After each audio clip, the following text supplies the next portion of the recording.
محبت کیا ہے دل کا درد سے معمور ہو جانا، بتائے جا کسی کو سونپ کر مجبور ہو جانا۔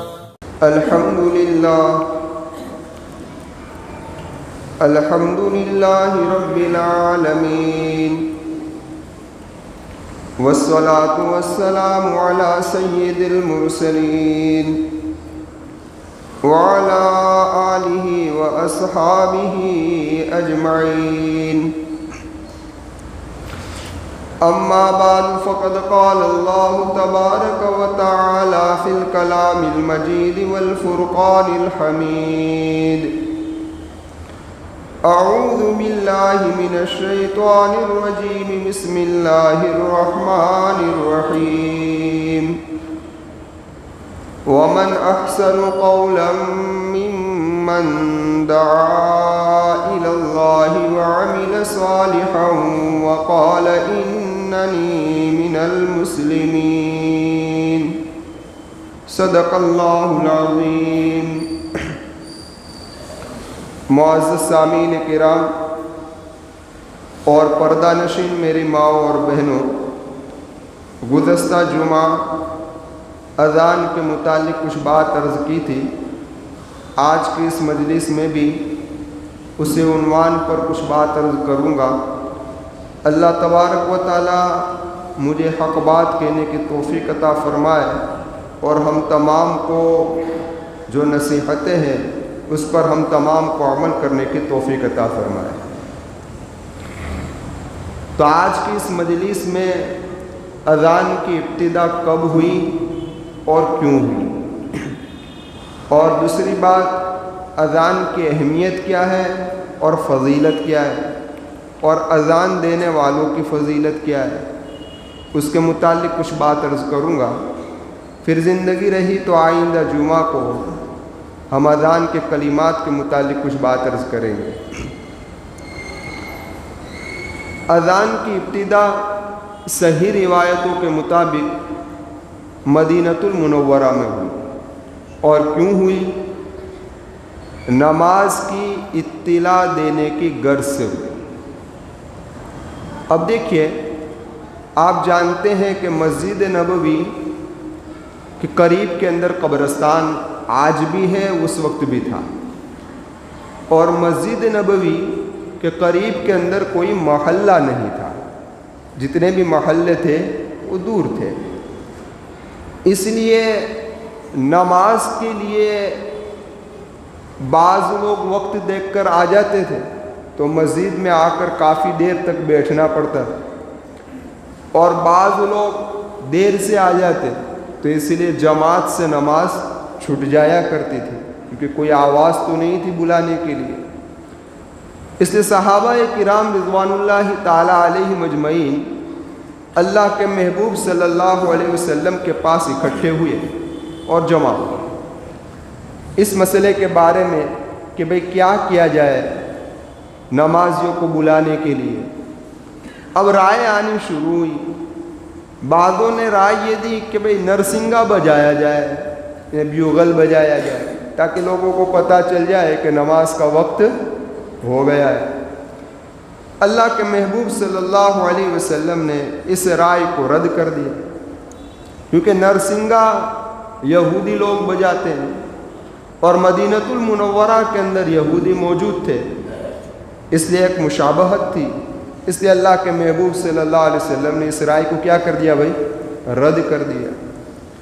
بعضوں نے رائے دی کہ ناقوس بجایا جائے، یہ نصارہ کا طریقہ تھا، اور اس وقت مدینۃ المنورہ کے اندر کوئی نصارہ نہیں تھا، کوئی عیسائی نہیں رہتا تھا۔ تو اللہ کے محبوب صلی اللہ علیہ وسلم نے اس رائے کو بھی رد کر دیا۔ رد کرنے کی وجہ یہ تھی کہ بھئی اسلام جو ہے وہ ایک پھیلنے والا مذہب، وہ آج نہیں تو کل پورے عالم میں پھیل کر رہے گا، تو جہاں جہاں پھیلے گا وہاں کوئی نہ کوئی تو عیسائی ہوگا، نصارہ ہوگا۔ اس لیے اللہ کے محبوب صلی اللہ علیہ وسلم نے اس رائے کو بھی رد کر دیا۔ تیسری رائے یہ آئی کہ بھائی نماز کا جب وقت ہو تو پہاڑی کے اوپر آگ جلائی جائے، آگ کو دیکھ کر لوگ پہچان جائے کہ نماز کا وقت ہو گیا ہے تو نماز کے لیے جمع ہو جائے۔ اللہ کے محبوب صلی اللہ علیہ وسلم نے اس رائے کو بھی رد کر دیا، اس بنا پر کہ آگ یہ مجوسیوں کا شعار ہے، یہ اس کی پوجا کرتے ہیں۔ سمجھ میں آئی بات؟ اس کو بھی رد کر دیا۔ حضرت عمر رضی اللہ تعالیٰ عنہ نے فرمایا، اے اللہ کے محبوب صلی اللہ علیہ وسلم، جب نماز کا وقت آ جائے تو ایک آدمی کو بھیجا جائے کہ وہ جا کر کہ الصلاۃ جامعۃ، الصلاۃ جامعۃ، کہ نماز تیار ہے، نماز تیار ہے، تو لوگ اکٹھے ہو جائے اور جماعت سے نماز سب کو مل جائے۔ یہ رائے حضرت عمر رضی اللہ تعالیٰ عنہ نے دی۔ اللہ کے محبوب صلی اللہ علیہ وسلم کو یہ رائے کیا آئی بھائی؟ پسند آئی۔ تو آپ نے کہا کہ جی ہاں، یہ رائے کچھ ٹھیک ہے۔ اب اس رائے پر عمل ہوا یا نہیں ہوا، اس میں روایتیں مختلف ہیں۔ بعض روایتوں سے پتہ یہ چلتا ہے کہ اس رائے پر عمل ہوا، اور بعض روایتوں سے پتہ چلتا ہے کہ اس رائے پر بھی عمل ہوا نہیں۔ اب صحابہ کرام اور خود نبی کریم صلی اللہ علیہ وسلم کی ذات اس پر فکر مند تھی کہ کس طریقے سے لوگوں کو اطلاع کی جائے۔ تو سب سے پہلے حضرت عمر رضی اللہ تعالیٰ عنہ نے خواب دیکھا، پھر تذکرہ کروں گا خواب کیا تھا۔ اس کے بعد کتابوں کے اندر لکھا ہے کہ اور کئی صحابہ نے خواب دیکھا، لیکن کسی صحابی نے اور خود حضرت عمر رضی اللہ تعالیٰ عنہ نے بھی کسی وجہ سے نبی کریم صلی اللہ علیہ وسلم کے سامنے اپنے خواب کو پیش نہیں کیا۔ یہاں تک ایک انصاری صحابی حضرت عبداللہ بن زید بن عبد ربی، انہوں نے خواب دیکھا۔ اب خواب میں کیا دیکھا کہ ایک آدمی ناقوس کو لے کر کھڑا ہے، تو حضرت عبداللہ نے کہا کو اس ناقوس کو بیچنا چاہتے ہو؟ تو کہ کس کام کے لیے لینا ہے؟ تو کہ ہمیں اذان کی آواز دینے، لوگوں کو بلانے کے لیے، نماز کے لیے بلانے کے لیے لینا ہے۔ تو اس آدمی نے خواب میں یہ کہا کہ کیا میں تمہیں ایک ایسا طریقہ نہ بتاؤں، یعنی ایک اچھا طریقہ نہ بتاؤں؟ خلاصہ کلام کہہ رہا ہوں۔ تو حضرت عبداللہ بن زید بن عبد ربی رضی اللہ تعالیٰ عنہ نے کہا کہ جی ہاں بتائیے۔ تو ایک ٹیلے پر چڑھا، اور ٹیلے پر چڑھ کر اس نے یہی کلمات کہے جو کلمات ابھی اذان کے اندر کہے جاتے ہیں۔ پھر تھوڑے وقفے کے بعد اس نے اقامت کے کلمات کہے، جو ابھی ہم تکبیر کے اندر کہتے ہیں نا، وہ کلمات کہے۔ بس ایک خواب کے اندر یہ کلمات اس نے بتائے۔ صحابہ کا ذہن بڑا قوی تھا، کیونکہ جو آدمی گناہوں سے بچتا ہے تو اس کا ذہن بھی کیسا ہوتا ہے؟ مضبوط ہوتا ہے۔ آدمی جس قدر گناہوں میں مبتلا رہتا ہے، اس طریقے سے اس کا ذہن کیا ہو جاتا ہے؟ کمزور ہوتا ہے۔ تو صحابہ تو ذہین تھے، اور عرب کی ذہنیت تو مشہور ہے۔ خیر، تو حضرت عبداللہ بن زید جیسے ہی بیدار ہوئے خواب دیکھ کر، خود نبی کریم صلی اللہ علیہ وسلم کی خدمت میں حاضر ہوئے۔ یہ تہجد کا وقت تھا، اور اس وقت تہجد میں سے اڑ جاتے تھے، ابھی تو فجر میں اٹھنے کے پھاپے ہیں۔ خیر، تہجد کا وقت تھا، تو اللہ کے محبوب صلی اللہ علیہ وسلم بھی بیدار تھے، اور کچھ صحابہ مسجد نبوی کے اندر تہجد پڑھ رہے تھے۔ حضرت عبداللہ بن زید بن عبد ربی رضی اللہ تعالیٰ عنہ نے اللہ کے محبوب صلی اللہ علیہ وسلم کے سامنے ایک خواب کو پیش کیا۔ جب یہ خواب پیش کیا گیا تو میرے محبوب نے فرمایا کہ من جانب اللہ ہے، اللہ کی جانب سے۔ کس کی جانب سے ہے؟ اللہ کی جانب سے ہے۔ اب صحابہ جو مسجد میں تھے اور جو مسجد کے قریب محلے کے اندر رہتے تھے، وہ سارے جمع ہو گئے۔ حضرت عمر رضی اللہ تعالیٰ عنہ بھی جمع ہو گئے، لیکن خاموش رہے، کچھ بولے نہیں۔ اب جس زمانے میں حضرت عبداللہ نے خواب دیکھا تھا، اس وقت وہ بیمار تھے، اور ان کی آواز بھی پست تھی، یعنی بہت بلند آواز نہیں۔ یہ اللہ کی طرف سے ہوتا ہے، کسی کی آواز کا بلند ہونا، کسی کی آواز کا پست ہونا۔ ان کی آواز پست تھی، تو اللہ کے محبوب صلی اللہ علیہ وسلم نے حضرت عبداللہ سے فرمایا کہ جب صبح کی نماز کا وقت ہو تو آپ تشریف لائیے، حضرت بلال کو آپ یہ کلمات بتائیے، اور حضرت بلال اس کلمات کے ذریعے لوگوں کو نماز کے لیے بلائیں گے۔ کیوں؟ 2 وجہ بتائی۔ ایک وجہ کہ حضرت بلال رضی اللہ تعالیٰ عنہ کی آواز بلند ہے، اور دوسری کہ حضرت بلال رضی اللہ تعالیٰ عنہ کی آواز خوبصورت ہے۔ کیسے ہے؟ تو مؤذن کیسا ہونا چاہیے؟ مؤذن کیسا ہونا چاہیے؟ مؤذن ایسا ہونا چاہیے کہ جس کی آواز بلند ہو، ایک۔ دوسرا، اس کی آواز کیسی ہو؟ اچھی ہو، کہ جس کی آواز کے اندر کشش ہو۔ جب آواز میں کشش ہوتی ہے تو لوگوں کے دلوں کو کھینچتی ہے۔ آج بھی لوگ حرم کی اذان دیکھ کر سم مار جاتے ہیں۔ آپ خود اس کو محسوس کر لو، میں نہیں کہتا، آپ خود نے محسوس کیا ہوگا۔ حرم کی اذان سنتے ہی آدمی سرور میں آ جاتا ہے، اس کو کیفیت ہی کچھ بدل جاتی ہے۔ سمجھ میں آئی بات؟ تو الغرض آواز بلند ہونی چاہیے اور آواز خوبصورت ہونی چاہیے۔ ہمارے مؤذنین کی آواز اللہ اکبر اللہ اکبر، سمجھ میں آئی بات؟ آواز ہی نہیں ایک، اور خوبصورتی تو کہاں لینے جانی۔ اب دیکھیے بلند آواز کیوں مطلوب ہے؟ بلند آواز اس لیے مطلوب ہے کہ روایتوں کے اندر آتا ہے کہ اذان دینے والے کی اذان کا آواز جہاں تک جائے گا وہاں تک جتنی مخلوق ہے قیامت کے میدان میں اس کے بارے میں گواہی دے گی۔ مخلوق، ایسا نہیں کہ انسان، جتنے انسان سنیں، ساری مخلوق آ گئی، چرند آ گئے، پرند آ گئے، سب آ گئے، یہ گواہی دے اذان دینے والے کے بارے۔ اب یہ آواز بلند کس طریقے سے ہوگی؟ تو اب دیکھیے، اسی لیے کہا نا کہ جب اذان دینے والا اذان دے تو اپنی دونوں شہادت کی انگلیوں کو کہاں رکھے؟ کان کے اندر رکھے۔ یہ کان کے اندر رکھنا مستحب ہے۔ کیا ہے؟ مستحب ہے۔ اب کیوں رکھوائی کان کے اندر؟ اس بنا پر کہ ہوا 3 جگہ سے نکلتی ہے۔ کتنی جگہ سے؟ ناک میں سے، منہ میں سے اور کان میں سے۔ اسی لیے ان تینوں کا ڈاکٹر بھی ایک ہی ہوتا ہے۔ سمجھ میں آئی؟ کنیکشن تینوں کا ایک ساتھ ہے۔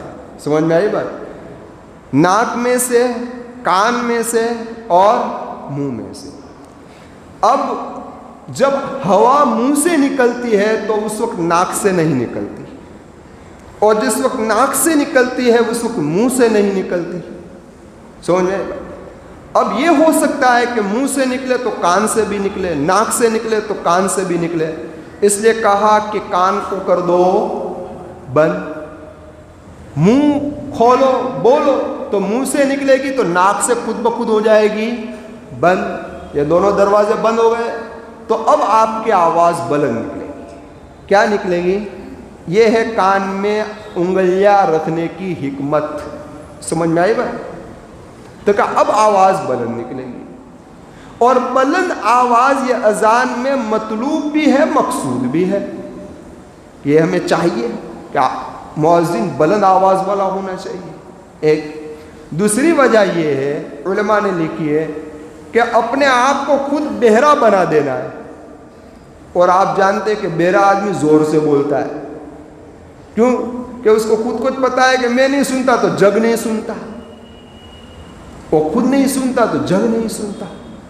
تو اپنے آپ کو بتکلف بہرا بنانا ہے، تاکہ وہ اپنے آپ کو بہرا بنا دے کان میں انگلیاں ڈال کر، تو اس کو آواز دھیمی ہے تو اور پکارے اور پکارے، تو آواز کیا نکلے گی؟ بلند نکلے گی۔ سمجھ میں آئی بات؟ ایک۔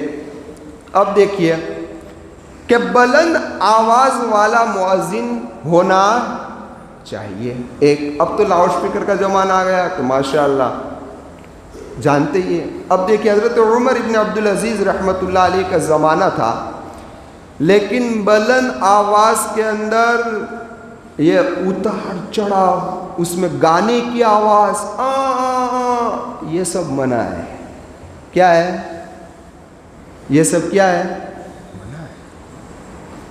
حضرت عمر ابن عبدالعزیز رحمۃ اللہ علیہ کے زمانے میں آپ کا ایک مؤذن تھا، اس مؤذن نے اذان دی تو حضرت نے نصیحت فرمائی، او اذان دو سادہ دو، گانے کے طرز پر نہ دو، گانے کے طرز پر نہ دو، بہت اچار چڑھاؤ میں بہت تکلف نہ کرو، سادے الفاظ سے اذان دو، اگر دینی ہو تو دو ورنہ دوسرے کو رکھ لیتا ہوں۔ تو اذان کیسی ہونی چاہیے بھائی؟ بہت کھینچنے کی بہت کوشش کرنے کی نہیں، کہاں کھینچنا ہے کہاں نہیں کھینچنا وہ آئندہ مجلس میں انشاءاللہ، ٹھیک ہے؟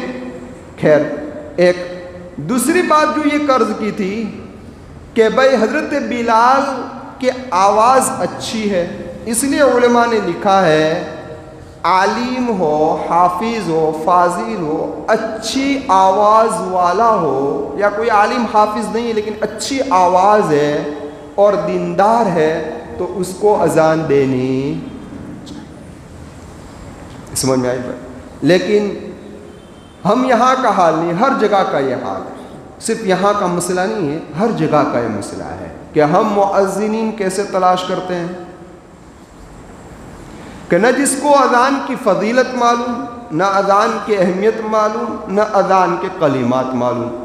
یہ ایک ایسا اجتماعی گناہ ہے، یہ ایک ایسا، کان کھول کر سن لیجئے، یہ ایک ایسا اجتماعی گناہ ہے جس میں ہم سب شامل ہیں، میں بھی شامل ہوں، میں بھی اس سے بری، ہم سب شامل ہیں۔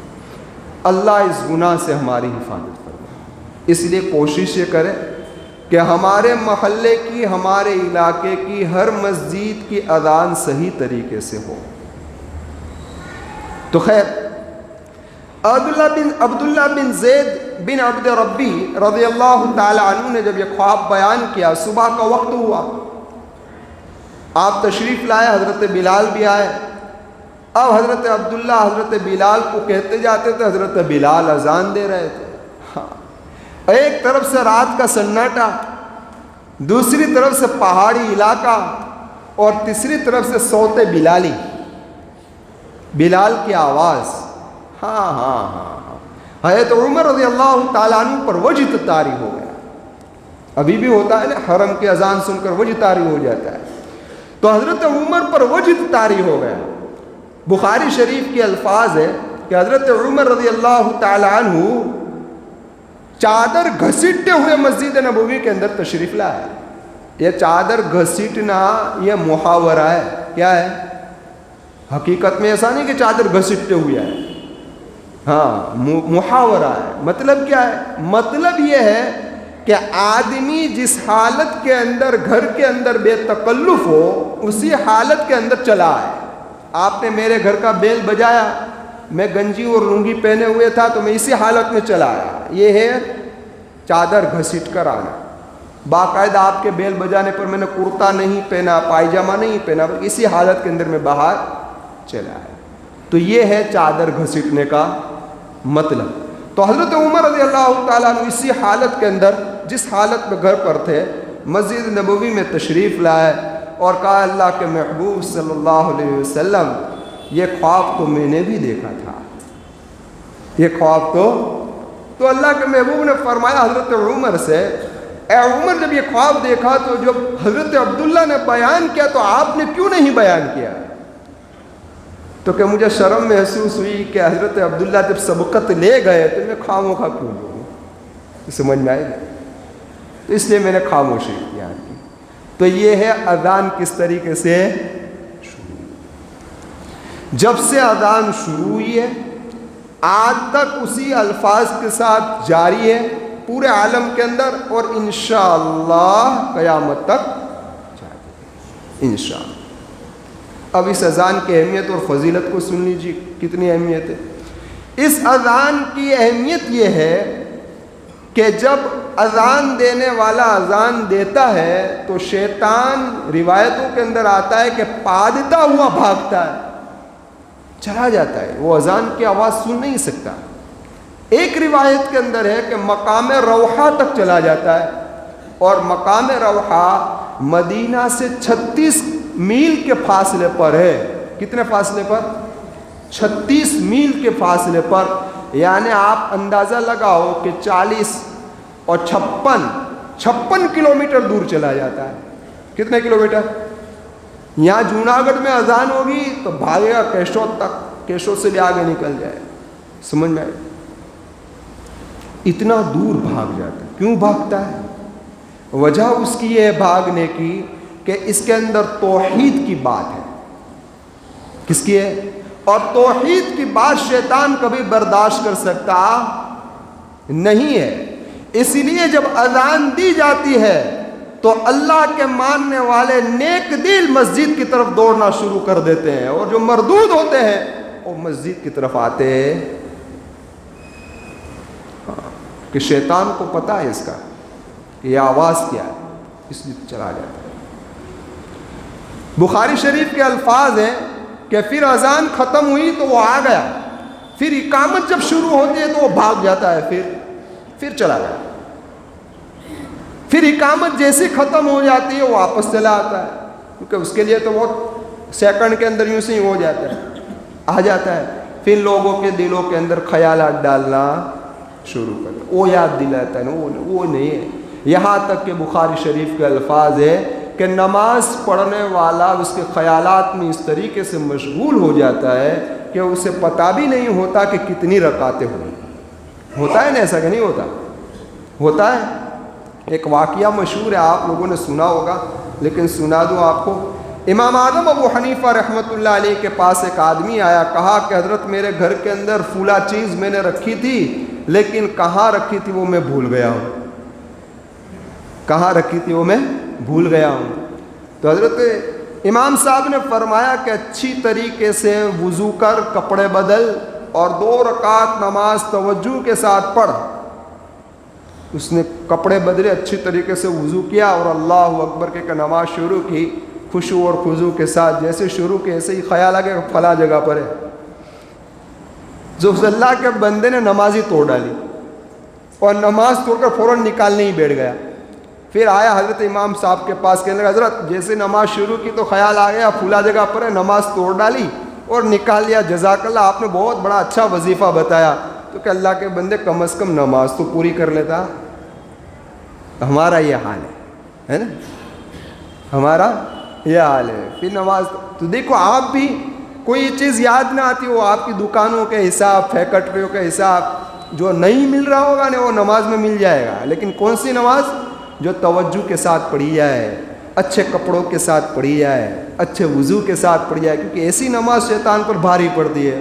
ورنہ جس کے کپڑے کے ٹھکانے نہ ہو، جس کے وضو کے ٹھکانے نہ ہو، کیا مطلب؟ ہاں، اب یہاں پر ایک مسئلہ سنو۔ جب میں یہ کہوں نا کہ مسئلہ سن لو تو اس وقت دل اور کان سامنے رکھ لینا، پھر میں یہاں سے کچھ اور بیان کروں، پھر آپ باہر جا کر کچھ اور بیان کریں اور لیبل میرا لگا دے کہ مولوی ابراہیم نے کہا ہے، ٹھیک ہے؟ ہاں، تو مسئلہ سن لو۔ ایک ہے کہ جان بوجھ کر نماز کے اندر خیال کا لانا مکروہ ہے۔ کیا اب امام صاحب تو اپنے حال میں، میں اپنے حال میں، چلو دکان کا حساب کھول کے بیٹھ جاؤں، کیا ہوا آج، کون آیا تھا، کیا نہیں، یہ تو کیا ہے؟ خیال خود بخود آیا، آپ لائے نہیں ہو، آیا، لیکن جیسا آیا اس پر آپ چل بسے، یہ برا ہے۔ آیا فوراً نکال دو۔ تیسری، خیال کی ریل چلتی رہی، ایک آیا نکالا، دوسرا آیا نکالا، تیسرا آیا نکالا، چوتھا آیا نکالا، آپ نکالتے رہے، چلے نہیں ہیں، تو اس سے نماز پر کوئی اثر پڑتا۔ لیکن آپ یہ جانو کہ میں جنید بغدادی بن جاؤں، خیال ہی نہ آئے، تو یہ تو نہیں ہو سکتا۔ یہ تو ہو سکتا، خیال تو آئیں گے، وہ تو شیطان اسی لیے بیٹھا ہے، ڈالے گا، لیکن آپ کو کیا کرنا ہے؟ فوراً ڈیلیٹ کرنا ہے۔ کیا کر ڈالنا ہے؟ ڈیلیٹ کرنا ہے۔ اب یہ دیکھیے نماز کی، یعنی کہ اذان کی یہ اہمیت ہے۔ ایک روایت کے اندر ہے کہ جس بستی کے اندر اذان دی جاتی ہے، اللہ اس بستی کو عذاب عامہ، یعنی عام عذاب سے محفوظ فرما لیتا ہے۔ کتنی بڑی فضیلت! یہ تو اذان کی اہمیت ہوئی. اب مؤذنین کے بارے میں کچھ سن لیجئے, کچھ دیر ہو جائے تو حرج تو نہیں ہے نا. اب مؤذنین کے بارے میں سن لیجئے. مؤذنین کے بارے میں روایت کے اندر آتا ہے کہ قیامت کے میدان میں سب سے اونچی گردن ان کی ہوگی. اب اونچی گردن ہے, حقیقت میں گردن لمبی نہیں ہو جائے گی جیراف کی طرح. یہ تو اچھا نہیں ہے لمبی گردن کا ہونا, اور ٹوک گردنیے بھی اچھے نہیں ہیں, سمجھ میں آئے, لمبی گردن والے بھی اچھے نہیں. تو یہ تو عیب ہے. یہ لمبی گردن کا مطلب کیا؟ لمبی گردن کا مطلب سر بلندی. کیا ہے؟ سر بلندی ہوگی. یعنی اللہ تبارک و تعالیٰ اذان دینے والے کو قیامت کے میدان کے اندر مشک کے ٹیلوں پر بٹھائے گا تو یہ لوگوں سے اونچے ہوں گے.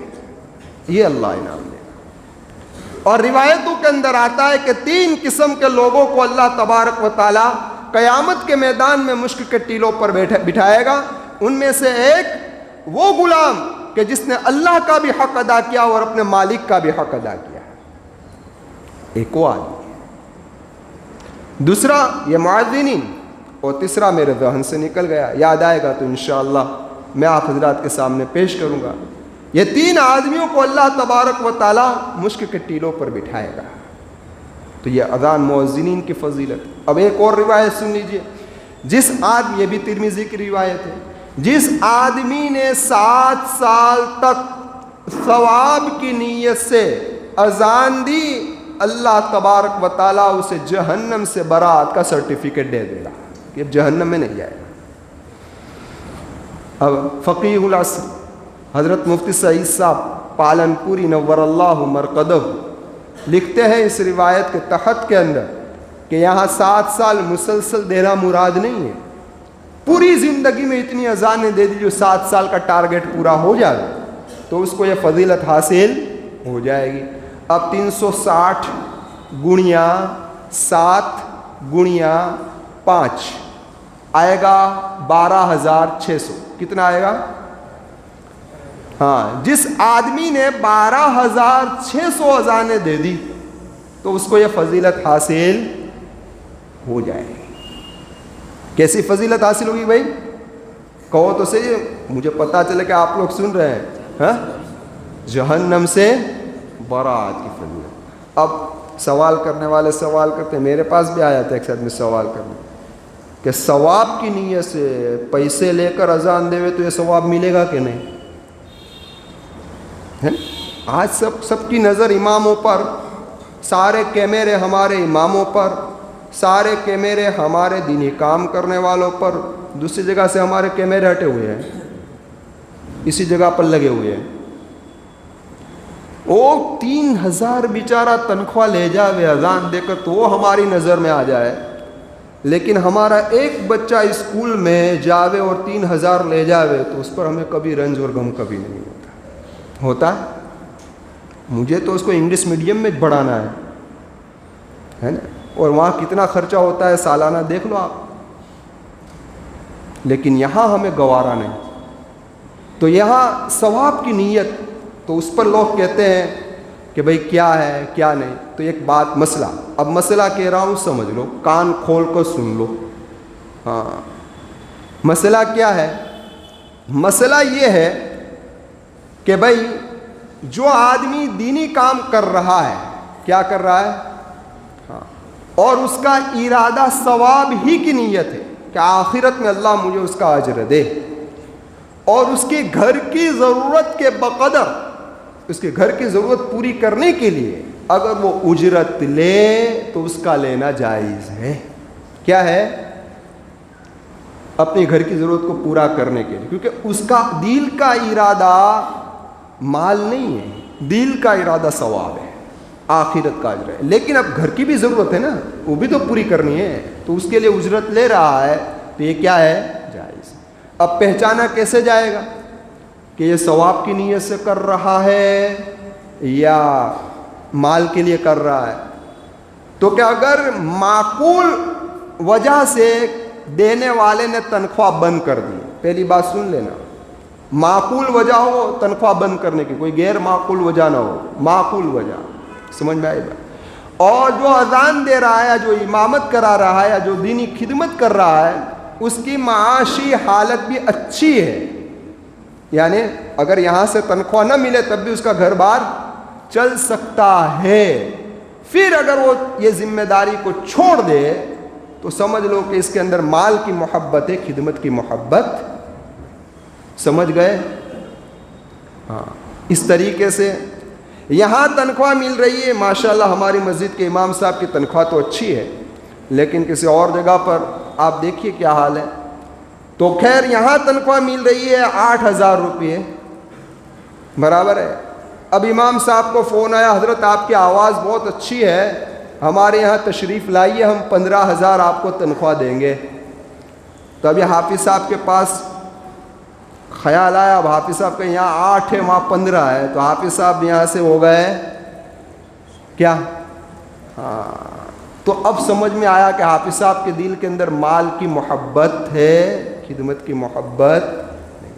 لیکن یہ کب, یہ بھی سن لو, یہ اس وقت کہ یہاں جو تنخواہ دی جا رہی ہے اس تنخواہ سے اس کی ضرورت پوری نہیں ہوتی, اور اگر وہ دوسری جگہ پر جا رہے ہیں 15 والی میں تو ان کے لیے جانا جائز ہے, کیونکہ تم جو تنخواہ دے رہے ہو وہ تنخواہ کم ہے, اس سے اس کی ضرورت پوری ہوتی نہیں ہے, اس لیے اس کو اور جگہ پر تنخواہ زیادہ مل رہی ہے.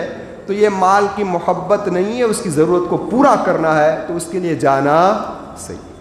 لیکن یہاں جو تم تنخواہ دے رہے ہو اس سے اس کی ضرورت پوری ہو جا رہی ہے, پوری ہو رہی ہے, پھر بھی مال کی محبت میں جا رہا ہے تو یہ صحیح نہیں. اب پوری بات کا خلاصہ سن لو, پھر اپنے بات کو ختم کر دیتے ہیں. کچھ چیزیں خالص عبادت ہوتی ہے, مثال کے طور پر اذان ہے, اقامت ہے, امامت ہے, پڑھانا ہے, قرآن و حدیث کا درس دینا ہے, یہ صرف عبادت ہے. ایک کچھ چیزیں صرف معاملاتی ہوتی ہیں, بیع و شراء, خرید و فروخت, یہ معاملاتی ہے. اور کچھ چیزیں مرکب ہوتی ہے. سمجھ میں آئی بات؟ عبادت بھی ہے, معاملات بھی ہے. نکاح کا پڑھانا یہ عبادت بھی ہے اور معاملات بھی ہے. تو اب مسئلہ سن لو غور سے کہ جو چیزیں خالص معاملات ہے اور جو چیزیں عبادت اور معاملات دونوں مل کر ہے تو اس پر تو اجرت لینا جائز ہے. اس لیے نکاح پڑھانے کی اجرت, سمجھ میں آئی بات, لے سکتے ہو کیونکہ یہ دونوں مکسنگ میں ہے, اور معاملات میں تو اجرت ہر آدمی لیتا ہے. لیکن جو چیزیں صرف عبادت ہے, اس کے اندر معاملات نہیں ہے, اذان ہے, اقامت, امامت, دینی خدمت, جو کچھ بھی ہے, تو اس کے اندر اجرت لینا جائز نہیں ہے. جائز. تو اب کیا تنخواہ بند کر دو گے؟ حافظ صاحب مجھے ڈانٹیں گے ہو کہیں کہ مولانا کون سا بیان کر دیا آپ نے. نہیں, اب تفصیل سنو اس کی. اور روایت ترمذی شریف کی, ترمذی شریف کی روایت ہے کہ اللہ کے محبوب صلی اللہ علیہ وسلم نے حضرت عثمان بن ابی عاص رضی اللہ تعالی عنہ کو طائف کا گورنر بنا کر بھیجا. ترمذی کی روایت ہے, اللہ کے محبوب نے فرمایا, یا عثمان, مؤذن ایسے آدمی کو رکھنا کہ جو اجرت نہ لے. اب اس روایت کو دلیل بنایا ہے. سمجھ میں آئی بات؟ اس سے لوگ کہتے ہیں کہ اذان, اقامت, امامت کی اجرت لینا جائز نہیں ہے. دیکھو ترمذی کی روایت, میں آپ کے سامنے یہ ساری بحثیں اصل تو لانے کی ضرورت نہیں ہے, لیکن یہ لوگ پوچھتے ہیں اس لیے لا رہا ہوں. سمجھ میں آئی بات؟ میرے پاس بھی آیا تھا, نماز پڑھاوی جی میں فرق શું છે? આમ બી નમાઝ પઢાવશે નહીં તો નમાઝ પડશે તો સડી જ નહીં. તો એમાં ફરક શું છે? એમાં પૈસા લેવાના હોય?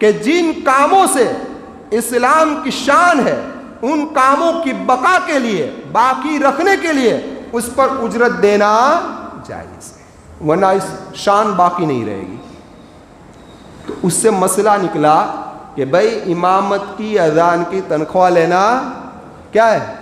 جائز ہے۔ سمجھ میں آئی؟ اب آپ کے ذہن میں سوال پیدا ہوگا، پھر بات کو ختم کر دیتا ہوں۔ آپ کے ذہن میں سوال یہ پیدا ہوگا کہ یہ تو بعض کے علماؤں نے کہا نا جائز کا ہے، حدیث سے سامنے، تو عمل تو اس پر کرنا چاہیے، علماء کی بات تھوڑی ماننا چاہیے۔ بھائی یہ جو دلیل ان علماؤں نے دی ہے وہ بھی بے اصل نہیں ہے، اس کی بھی بنیاد ہے، اس کی بھی اصل موجود ہے۔ کیا اصل موجود ہے؟ اس کی اصل یہ موجود ہے کہ جس زمانے کے اندر بیت المال کا نظام تھا اس وقت ان دینی خدمت کرنے والوں کو وظیفے بیت المال کے حد تک ملا کرتے تھے۔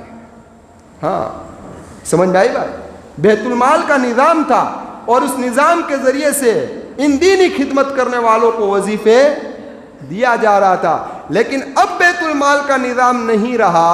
اب دیکھو بیت المال میں بھی پیسہ کہاں سے آتا ہے؟ ہم سب کے جیبوں میں سے ہی جاتا ہے نا، کہ وہاں سے۔ سمجھ میں آئی بات؟ اب بیت المال کا نظام نہیں رہا تو ان وظیفوں کی ذمہ داری ڈائریکٹ ہم پر سپرد کر دی گئی کہ آپ لوگ اپنے امام کو سنبھالو۔ سمجھ میں آئی بات؟ بس فرق اتنا ہے کہ اس زمانے میں حکومت کے واسطے سے تنخواہیں دی جاتی تھی اور ابھی جو دی جا رہی ہے وہ حکومت کے واسطے کے بغیر ڈائریکٹ دی جا رہی ہے۔ اس وقت انڈائریکٹ تھی، یہ ابھی ڈائریکٹ ہے۔ لیکن جب اسلام اپنی شان و شوکت کے ساتھ واپس لوٹے گا اور سارا نظام پھر قائم ہوگا اور بیت المال کا نظام بھی قائم ہوگا تو پھر یہ فتویٰ آئے گا کہ اس کی تنخواہ لینی جائز۔ اب امامت کوئی معمولی چیز نہیں، ترمذی شریف کی روایت ہے، الامام ضامن، امام ضامن ہے کس کا؟ مقتدیوں کی نماز کا۔ ہاں یہ ذمہ داری کوئی معمولی ذمہ داری نہیں ہے، سارے مقتدیوں کی نماز کی ذمہ داری امام پر ہے۔ والمؤذن مؤتمن، میرے آقا نے فرمایا کہ مؤذن وہ آدمی ہے کہ جس پر لوگوں نے اعتماد کیا ہے، اسے چاہیے کہ صحیح وقت پر اذان دے، بے وقت اذان نہ دے، کیونکہ اس پر بھروسہ کیا گیا ہے۔ اور امام ضامن ہے اس پر اس لیے اماموں کو بھی چاہیے کہ امامت کرانا اتنا آسان نہیں ہے، بلکہ امامت کرانے سے پہلے امامت کے مسائل کو بھی پڑھنا چاہیے کہ کیا کیا مسائل ہیں اس کے، میرے کپڑے صحیح ہے یا نہیں ہے، میرا بدن صحیح ہے یا نہیں ہے، میرا وضو صحیح ہے یا نہیں ہے۔ میں ایسے ہی امامت کے لیے کھڑا ہو گیا، نہ مجھے مسائل کا علم ہے نہ مجھے کسی چیز کا علم ہے، تو نہیں، میرے آقا نے فرمایا یہ ضامن ہے۔ ہاں تو مسائل کا علم ہونا ضروری ہے۔ پھر آقا نے اسی روایت کے اندر ان دونوں کو بشارت سنائی۔ کیا بشارت سنائی؟ امام کے بارے میں یہ فرمایا میرے محبوب نے، اے اللہ انہیں راہ راست دکھا دے۔ کتنی بڑی فضیلت، نبی کی دعا۔ اور فرمایا مؤذنین کے بارے میں، اے اللہ ان کی بخشش فرما دے۔ ہاں کہ ان سے اگر کوئی کوتاہی ہو جائے تو انہیں معاف فرما دے، ان کی بخشش فرما دے۔ تو یہ ہے۔ اب انشاءاللہ وقت زیادہ ہو گیا ہے، آئندہ جمعہ کو انشاءاللہ اذان کے کلمات، ہماری کوتاہیاں کیا ہے، وہ انشاءاللہ آئندہ جمعہ کو پیش کروں گا۔ آمین وآخر دعوانا الحمدللہ رب العالمین۔